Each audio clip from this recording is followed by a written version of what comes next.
Bodoland digital media এছ'চিয়েশ্যনৰ 18 জানুৱাৰীত বৰ্ষপূৰ্তি অনুষ্ঠান আছিল।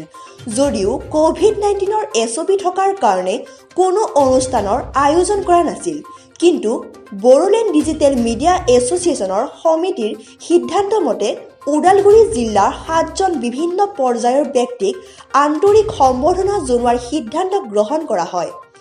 সেই উপলক্ষে আজি ওদালগুৰি জিলা পৰিবহণ বিষয়া ধনেশ বসুমতাৰী আৰু ওদালগুৰি জিলাৰ স্কুল পৰিদৰ্শক জয়পাল ব্ৰহ্ম বড়োলেণ্ড ডিজিটেল মিডিয়া এছ'চিয়েশ্যনৰ তৰফৰ পৰা আন্তৰিক সম্বৰ্ধনা জনোৱা হয়। উক্ত অনুষ্ঠানতে বড়োলেণ্ড ডিজিটেল মিডিয়া এছ'চিয়েশ্যনৰ বিষয়ববীয়াসকল উপস্থিত থকাৰ লগতে বিভিন্নজন গণ্যমান্য ব্যক্তি উপস্থিত থাকে।